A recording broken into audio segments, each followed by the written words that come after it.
কুমারখালী শত ঐতিহ্যের এক সোনালী নাম। সাহিত্য, সংস্কৃতি, আন্দোলন, রাজনীতি, সংগ্রাম, ব্যবসা বাণিজ্য সহ ইতিহাসের একটি অন্যতম স্থান কুমারখালী। কুমারখালীতে জন্মগ্রহণ করেছেন বা কুমারখালীর পাদস্পর্শে ধন্য হয়েছে এই অনেক ঐতিহাসিক ব্যক্তিত্ব এসেছেন এই কুমারখালীতে।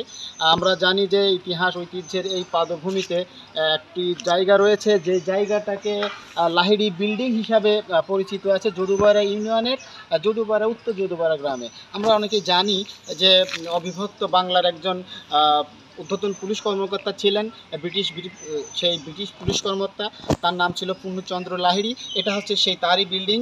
আর পূর্ণচন্দ্র লাহিড়ীর বিষয়টা হচ্ছে যে তিনি ক্ষুদিরাম বসুর সম্পর্কে মামা হতেন।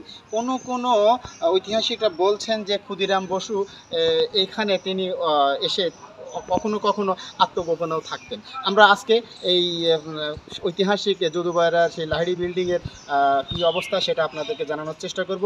আসুন আমরা বিল্ডিংটাকে একটু ঘুরে ঘুরে দেখি। দোতলা ইট সুরকির দিয়ে গাঁথনি এই দোতলা বিল্ডিংয়ের অবস্থা এখন খুবই খারাপ। আপনারা দেখতে পাচ্ছেন যে পলেস্টার অনেক আগেই শেষ হয়ে গেছে, তার দেয়ালে বিভিন্ন ধরনের আগাছা জন্ম হয়েছে। এই আস্তে আস্তে বিল্ডিংটি ধসে যাচ্ছে। আমরা ভিতরে একটু দেখতে যদি চাই দেখতে পারবো যে এর যে জানালা দরজা ছিল, জানালা দরজাগুলো অনেক আগেই নষ্ট হয়ে গেছে। আর একটু ইতিহাসের দিকে যদি আমি যাই, এইটা কিন্তু কুমারখালীর একটা ঐতিহ্যের এই বিষয়টা আরও বেশি হয়েছে যে এইখানের অনেক ঐতিহাসিক ঘটনাও ঘটে গেছে। বিশেষ করে কুমারখালী উপজেলা যদুপাড়া ইউনিয়নের মধ্যে এই বিল্ডিংটা হলেও এটা কিন্তু এক সময় সরকারি একটা দপ্তর হিসাবে দীর্ঘদিন ব্যবহৃত হয়েছে, যদুপাড়া ভূমি অফিস হিসাবে। এর স্থাপনাটা অত্যন্ত দুর্বল হয়ে যাওয়ার কারণে এইখানে আর ভূমি অফিস তাদের এই কার্যক্রম আর এখানে করছে না। আমরা দেখেছি যে অনেক আগে, স্বাধীনতার আগে বা স্বাধীনতার পরবর্তীতে এই জায়গাটা স্কুল হিসাবেও যদুপাড়া যে মাধ্যমিক বিদ্যালয় সেটার কার্যক্রম কিন্তু এখান থেকেই শুরু হয়। তো এই বিল্ডিংটা সরকারের প্রত্নতত্ত্ব বিভাগ যদি একটু দৃষ্টি দিতেন, এই বিল্ডিংটা আজকে এই অবস্থা হতো না। আমরা বিল্ডিংয়ের আরও পিছনের দিকে যাব, আমরা আপনাদেরকে দেখানোর চেষ্টা করব যে কী ভঙ্গুর অবস্থায় এটা আছে। ঐতিহাসিক লাহিড়ী বিল্ডিংয়ের দক্ষিণ প্রান্তে আপনারা দেখতে পাচ্ছেন যে এইটার যে পলেস্টার অনেক আগেই খসে গেছে। পাশাপাশি এটা হচ্ছে জানালার অবস্থা, ভিতরটাও একই অবস্থা, যে জানালার আর কোনো সেপারেটের কিছু নেই। এই জানালা সহ সব কিছুই ধীরে ধীরে চলে যাচ্ছে, ধ্বংস হয়ে গেছে। কেউ এটাকে নিয়ে যে একটু ভাববে সেরকম ভাবনা আসলে আমরা দেখতে পাই না। বিশেষ করে কিছু মাদকসেবী বা অপরাধ জগতের সাথে যারা সংশ্লিষ্ট অনেকে এর ভিতরে বসে তারা মাদক সেবন করে থাকেন, এলাকার ঐতিহ্যটাকে নষ্ট করছে। এটাও আমাদের দেখার বিষয়। জায়গায় আমি এমন এক জায়গায় এখন দাঁড়িয়েছি যে যেটাকে বলা হতো দক্ষিণ বারান্দা। এই দক্ষিণ বারান্দার কি অবস্থা আপনারা নিশ্চয়ই দেখতে পাচ্ছেন। এখানে যদিও একটি তালা মারা আছে, তো এই তালাটা কে মেরেছে আমরা সেটুকু যদিও উদ্ধার করতে পারছি না, কিন্তু আমরা দেখতে পাচ্ছি যে যে কোনো মুহূর্তে এই বিল্ডিংটা ধসে পড়তে পারে। আমরা একটু দেখানোর চেষ্টা করব ছাদের দিকে। আপনি একটু দেখেন যে ছাদের দিকে পলেস্টারটা অনেক আগেই খসে গেছে, রেলিংটা বেরিয়ে গেছে, পাশাপাশি যে কাঠ বা যে চুন সুরকির পলেস্টার সেটা অনেক আগেই খসে খসে পড়েছে। বিল্ডিংটা এমন একটি ভঙ্গুর অবস্থায় আছে যে যে কোনো মুহূর্তে এটা ধসে পড়তে পারে, ধসে যেতে পারে কুমারখালীর ইতিহাসের একটি অন্যতম অংশ। বিল্ডিংয়ের সিঁড়ি দিয়ে নয়, দেখা যাক আমরা কিভাবে বিল্ডিংয়ের ছাদে যেতে পারি। আসুন আমাদের সাথে।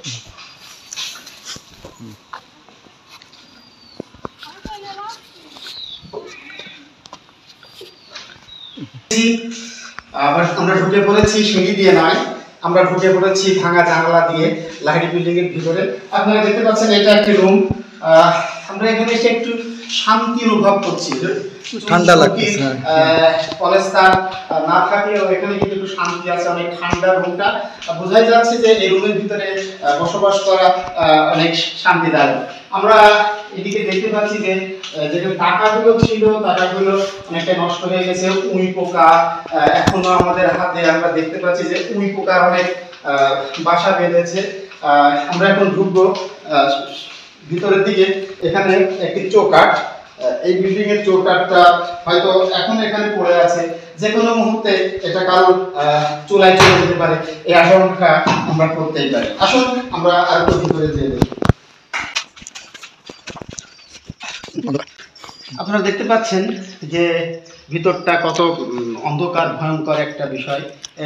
এই লাইব্রেরি বিল্ডিং এর এদিকে আমরা হাঁটাচলা করতেছি ঠিকই, কিন্তু আমাদের ভিতরে গা ছমছম করতেছে। যেন একটা পুরো বাড়ি, একটা ভৌতিক পরিবেশ এখানে বিরাজ করছে। আমরা আছি এই দোতলা বিল্ডিং এর নিচ তলায়, যেখানে আসলে কোনো মানুষ বাস করার মতো আর এখানে নেই।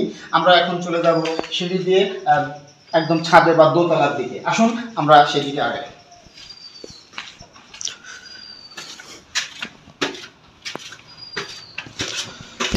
অর্ধেকটাই এসে গেছি, সেই পুরানো আমলের সিঁড়ি। ইটগুলো এখনো অনেকটা ভালোই আছে, কিন্তু দুঃখ এবং পরিতাপের বিষয় হচ্ছে যে এর পলিশটা খসে খসে যাচ্ছে। আমরা উপরের দিকে যাওয়ার চেষ্টা করি। আর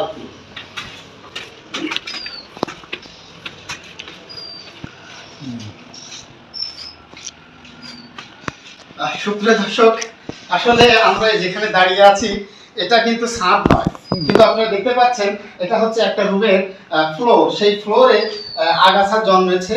এই আগাছা জন্মানোটাই প্রমাণ করে যে এই বিল্ডিংটা কত অযত্ন এবং অবহেলায় দীর্ঘদিন পড়ে আছে। পাশেই আপনার বারান্দা দেখতে পাচ্ছেন। আসলে এটা বারান্দা বলা যায় না, জঙ্গল বলা যায়। এটা কিন্তু দোতলার অবস্থা। দোতলার যে বারান্দা, সেই বারান্দাতে অসংখ্য আসলে আগাছা জন্ম হয়েছে। সাপ পোকামাকড় থাকতে পারে, আমরা ওইদিকে যাইব না, এটা আমরা সিদ্ধান্ত নিচ্ছি। আমরা যদি সামনের বারান্দার দিকে দেখতে যাই, সেখানেও একই অবস্থা। যে দীর্ঘ বারান্দাটা, যে করিডোরটা, সেই করিডোরটা পুরাটাই আগাছায় পড়ে গেছে, বিভিন্ন ধরনের আগাছা। আর বর্তমানে যে অবস্থা আমরা দেখতে পাচ্ছি যে একসময় এখানে ইতিহাসের অনেক সাক্ষী ছিল। এর সাথে কাঠ ছিল, কিংবা এর সাথে আরো কাঠ ছিল, সেগুলো আর এখন নেই। পাশাপাশি এগুলো শুধু ফ্রেমটাই কোনো রকম আছে, তাছাড়া কিছু আপনারা খুঁজে পাবেন না। কলেজ তার খুঁজে গেছে। এখানে হচ্ছে বারান্দা। এখানে বারান্দাতে এর ভিতর থেকে পেয়ারা গাছ, জাম গাছ বা জঙ্গলা তেলাকুচা গাছ, সেগুলো এখানে জন্ম হয়েছে। এটা হচ্ছে রেলিং, এটা হচ্ছে বারান্দার রেলিং। যে রেলিংটা আসলে রেলিং বলে আর এখন বলা যায় না, একটি সম্পূর্ণ ভঙ্গুর অবস্থায় আছে। এখানে ছাদের উপরে, বারান্দার ছাদে কোনো কিছু নেই। আমরা অন্য রুমের দিকে যাওয়ার চেষ্টা করি। আমাদের পায়ের তলে কিন্তু অনেক শ্যাওলা জমে গেছে, যে পানি জমে থাকার কারণে হয়তোবা এই শ্যাওলাটা আমাদের চলার ক্ষেত্রে পিচ্ছিল একটা অনুভূতি দিচ্ছে। আমরা এখন আবার ভিতরের দিকে চলে যাব, অপর বারান্দার দিকে বা ছাদের অন্য প্রান্তে যাওয়ার চেষ্টা করছি, আপনাদের দেখাবো। আসুন আমাদের সাথে।